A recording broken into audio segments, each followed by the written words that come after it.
So far, Islamic finance within the Malaysian paradigm has concentrated on the lower end of the risk, return, and time profile, meaning the short-term instruments of liquidity which are extremely important.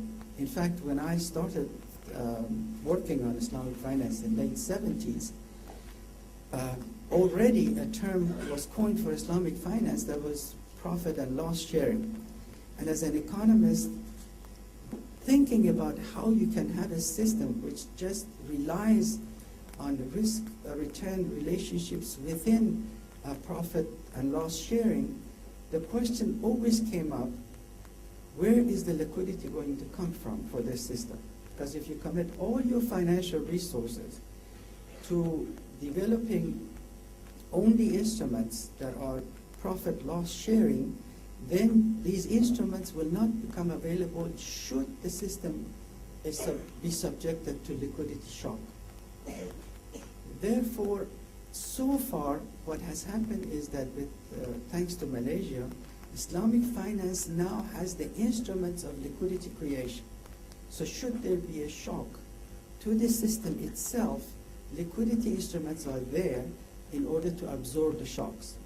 These instruments were absolutely necessary, and we really ought to try to abstract from this, I believe, a vacuous and non-productive debate about whether or not you have Islamic Sharia-compatible instruments or you have Sharia-based instruments.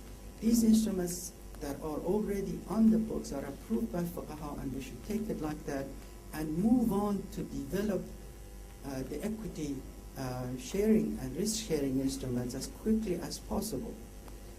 And therefore, for all the reasons that we have given, the punchline of this conversation is basically that Malaysia needs to move very rapidly in developing a very vibrant global stock market, not only to help its own economy and its own people and its own financial sector, but also help more rapid pace, more accelerated pace of evolution of Islamic finance.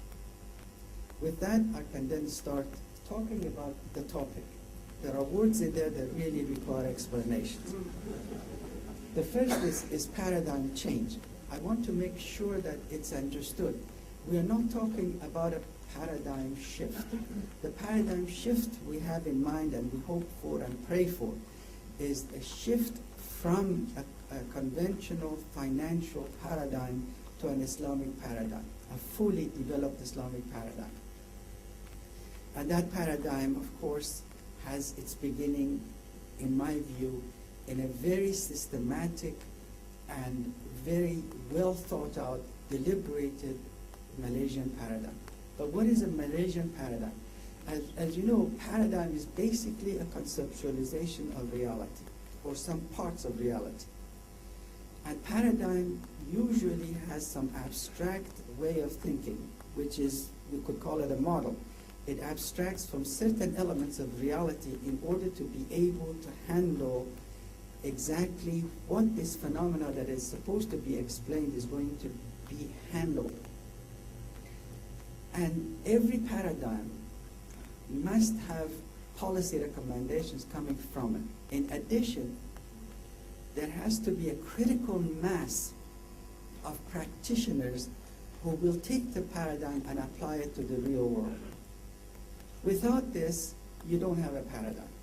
Fortunately, we have at least partially made the paradigm shift.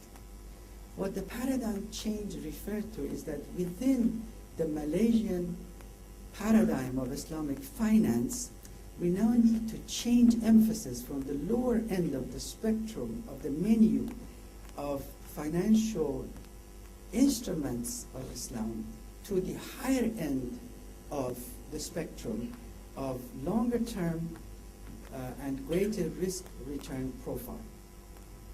And as I said, the very end of that spectrum is indeed the stock market. Now, how do we develop this stock market? My view is that the Malaysian paradigm has these following elements that distinguishes it from any other way of implementing Islamic finance. As you know, there are paradigms out there. For example, the paradigm of waking up one morning, the government announcing that from today on, we are going to have an Islamic finance. It just so happens that paradigm has proven not very productive. The paradigm that was adopted here in Malaysia, first of all, was top-down, with a huge government, a huge commitment from the government in developing the Islamic financial sector. Besides that, it had a few other elements. One was that it was deliberate, systematic, and gradual. Second element was that it had components within it that were very well integrated. And these included the following. One, the wherewithal or the infrastructure of the finance itself. It had to be put in place. Secondly, it had to have the wherewithal and the infrastructure of an effective regulatory and supervisory system. It also needed a way of supplying the human capital to indeed administer the Islamic finance. All three, at one time or the other, were put together, which we now have what is available in Malaysia. This paradigm, however, has focused again on the liquidity end. It now has to change its emphasis away from short-term, because there is enough of, in my view, enough instruments, short-term instruments, that can provide liquidity to the market for some time to come.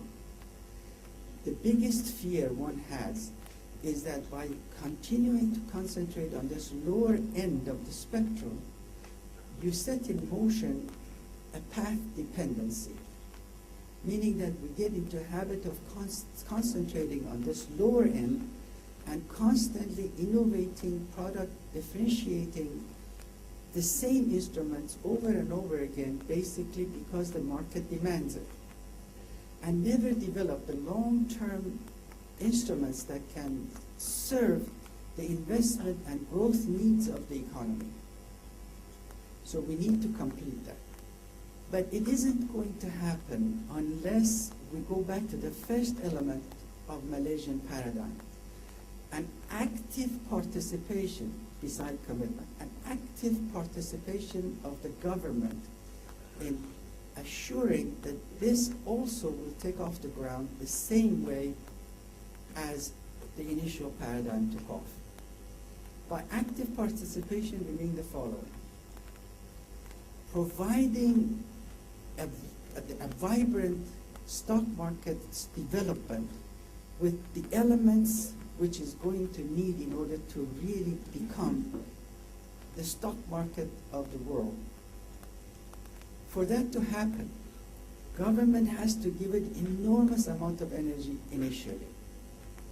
It can do so by developing risk-sharing instruments to help finance part of its financial needs in the budget. If Malaysia is like any other country, anywhere between 30 to 40% of its budget goes for developmental projects. There is no reason not to have ownership of the people in the development of these projects. It does two things. It releases resources that normally come from debt financing. And I have to tell you, according to the data from the World Bank and the IMF, an average developing country pays 5% of its total GDP in interest rate on the money it borrows to finance its budget.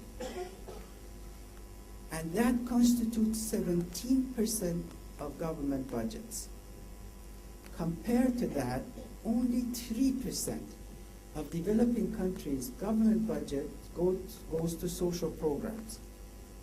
So consequently, if you take the pressure off of the need to borrow outside, and then focus it on making your own people owners of public goods projects anyway, you have done a number of things. First of all, financial